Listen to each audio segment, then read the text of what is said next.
so let's take a look at some of our curds again. Take a bigger one and a smaller one. So the bigger ones are starting to firm. They're a little less, I don't know if you can tell, they're less gloopy. They're getting less gloopy inside too. They're definitely firming up. The smaller one is a lot firmer. Still a little gloopy. One of the tests that you do to see if your curd is done, you kind of press it in your hand. I should have more curds in my hand. This actually looks pretty good. It does form and it does break back apart, but it's still a little bit soft, but it's getting really close. Now, could you, if you wanted to, just stop at that point when it sticks like that and actually make cheese curds out of it, add the salt and do a cheese curd, or are you kind of in the process of making a You would probably still keep going at least until the curds are cooked, and then you would kind of drain them and then kind of mill them and make them into cheese curds. Yeah, so we're getting close. You can, like, in here, let me see if I can scoop some up for you. Like, some of them are kind of starting to clump a little bit. You'll see that more in a thermophilic cheese where the curds are warmer. They're going to stick together a lot more. The mesophilic cheeses, they don't stick quite as much. What is mesophilic? Mesophilic is a lower temperature culture, so under 106, 105, 106. So those are, for your mesophilic cheeses, you almost always bring your milk up to 90 degrees, and then you culture and coagulate, and then you'll often heat the curds while you're stirring. It's like this one, you bring it up high and it's you leave it, okay? But for like Gouda or cheddar, as you're stirring, you're gonna have your heat on, and you're gonna be coming up like 5 or 10 degrees, depending on the recipe, very slowly while you're stirring. Like, it'll take you a half hour to get up 10 degrees. How does it work with people that have gas ovens, gas stovetops? Same, you just have it low. Temperature, okay? Yeah, so these are induction. I love them very much. But gas works really well. You just keep it low. It would be harder on electric because you don't have the responsiveness, and so you're gonna want to turn your burner off sooner so that it has time to not just keep heating. Because if you do heat it too much, you're gonna kill your culture. And then, you know, that's killing off the good stuff. And just for the record, your power grid, you're all battery operated, right? Yeah. Yep. We don't have any grid connection. You don't have what? We don't have any grid connection out here. No power. But we like to from. Yeah, I mean, we're currently on battery power, but we're on battery power overnight, and we have a substantial reserve. So if it were stormy for some few days, we'd be starting to conserve. And we have a big diesel generator for when we need it. But we try and minimize how often we need to do that. All right, so I'm gonna take more curds. I'm gonna kind of let them drain in my hands. And you can see they're still kind of splooshy. Like, they're kind of coming out of my hand when you squeeze them. So they're not quite there yet. Like, they do, and they don't really, I mean, they kind of, like, we're getting close. We have a mold. I have different sizes. There's my big one back there, and then there's a little one. This one would hold like 4 gallons max. And then in here, I always like to boil my cheesecloths before, just because like they go through the laundry and they get stinky, and I like them to be really clean. So I boiled this earlier. It's just been sitting waiting. And this is what? Cheesecloth. So like you'll see cheesecloth at the store, and it's like this super loose, like It's not cheese. That's not real cheesecloth. You want like muslin or like a tea towel kind of thing, like. But you need it to be, you know, tight enough, because the store stuff is just not gonna work. So yeah, I like to boil that. And we're almost there. But for yogurt, you're going to take your milk and you're going to heat it up to 180 degrees, and you're going to make sure it doesn't burn on the bottom. You know what? Make sure it doesn't burn. And then you're going to let it cool to between 110 and 120. Nothing over 120, that'll kill your culture. And then, so you can leave it on the counter, let it cool, that'll take forever. Or I like to make an ice bath, and then it takes like 10 minutes. And my favorite way of making yogurt, which is a little bit not normal, but I picked it up from cheese making, is I like to use whey from my last batch rather than yogurt. So I like to strain my yogurt really thick, and then I blend it with an immersion blender, and it's really, really good like that. And so I take the whey, and right after I've strained it, I'll put the whey in the freezer so that it stays really fresh. And then I will use that to culture my next batch of yogurt. Because I find that when I use yogurt, you get kind of like little curdly bits on the bottom. It's not super smooth. When I use whey, I don't get that nearly so much. But it tastes like. Yeah, it's the exact same culture. And it works really, really well. It's way easier. You just dump it in and stir it up. And like. What ratio or proportion? About how much whey would you use? About a cup per gallon.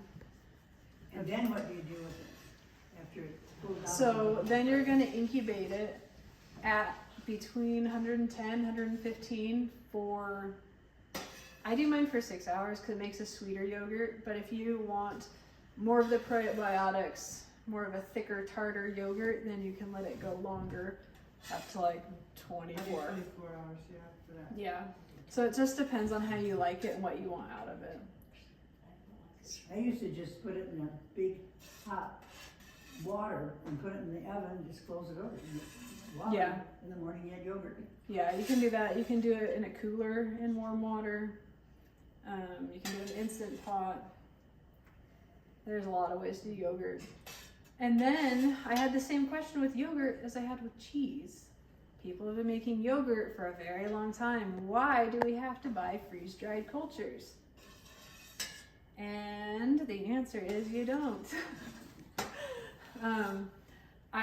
There are a few ways to start yogurt. You can use a lemon, like the peel and rind of a lemon. You set it in milk for warm milk for, I don't remember exactly how long, 12, 24 hours, and it will coagulate your milk. And then you would use that to make your next batch of yogurt, and it would be more of a normal time. And then you can also use a chili pepper. Same process, you put it in the milk and it will coagulate. Then you use that milk to make your next batch of yogurt. My yogurt, I started with my favorite, flour. The trick there that makes it yogurt rather than cheese is that you are incubating it at a higher temperature, and so the lower temperature probiotics die off, leaving the yogurt strains, and you get yogurt. And the first batch does take, your 12 to 24 hours. You kind of wait for it to be done, but then the next batch is like your normal time. And I've had good success with that. All right, so these are looking more solid. Oh yeah, that one's much better.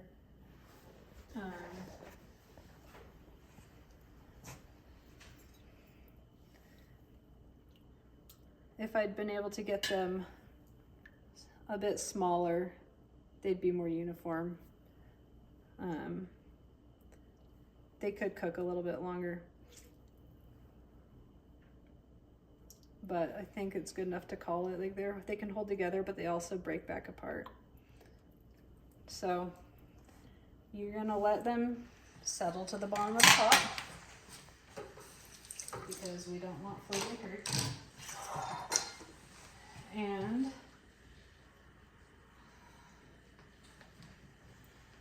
we're going to pitch off the way. They haven't fully settled. We're gonna go slow.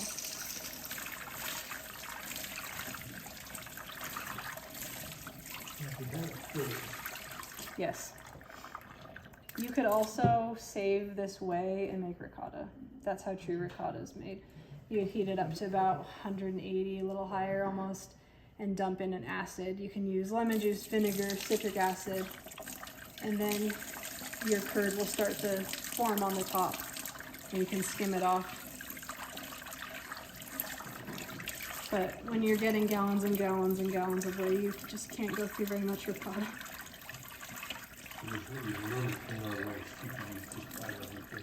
Yeah. And That's a good for your septic. yes, it is. Seriously? Yeah. A lot of enzymes and things in your septic. Oh, Dixie never has to clean her septic because it's the house. Yeah, I did used to save it for a guy who had pigs, but it got to be a lot of buckets and time and effort, and I was tired. It's good for dogs too. Yeah, chickens will eat it somewhat, but it's not their favorite. They really like clabber though. All right, so I've got most of the whey out, and we're going to you transfer it into your mold.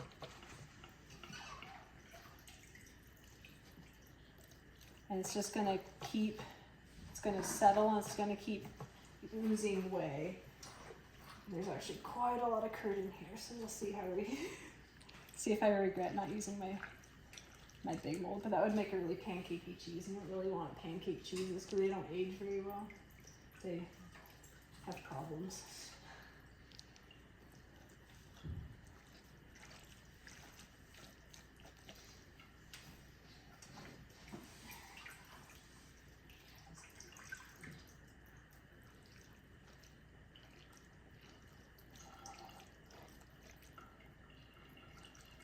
So you can hear the whey already draining out.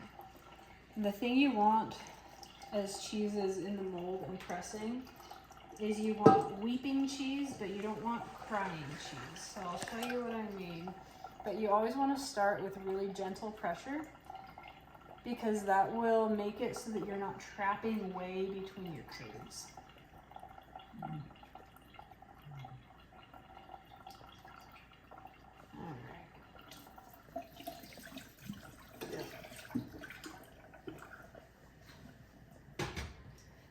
So this can just sit.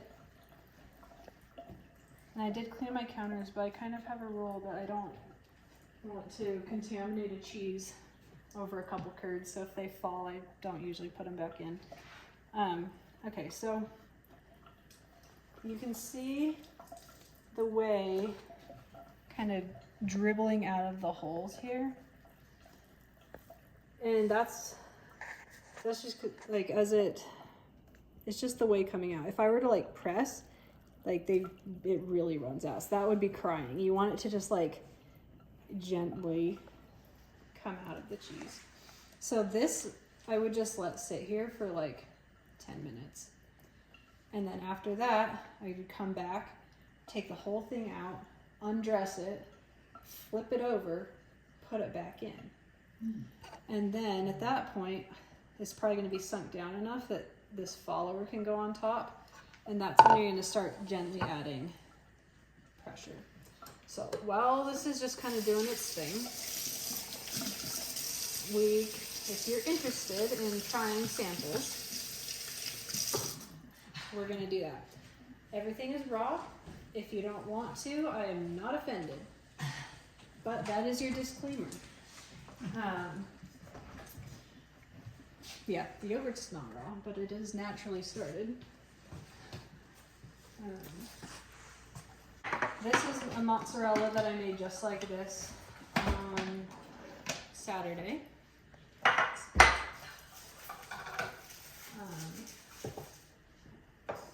one is sour cream that I made just like that one.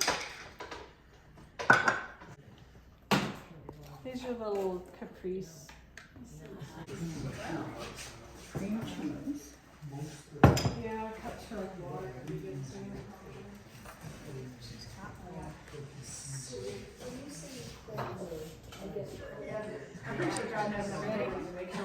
So you gotta be pretty gentle on this stage because it's really soft. It's soft and jiggly, so you gotta be gentle. You just flip it over.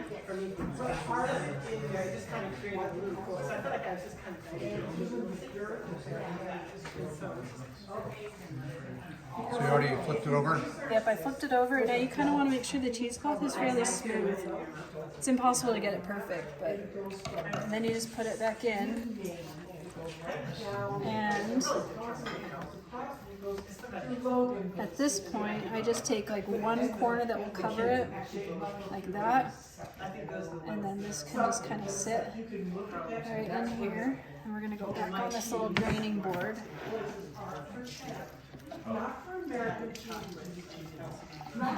And then, like, it's not, like, you can see that if you push a little bit, you can get it to just gently cry a little bit.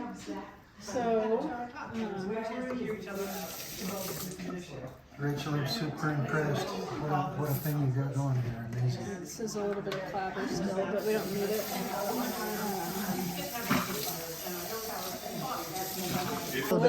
Just a little bit of pressure. Now it's draining again. It says the induction instant. It's really fast.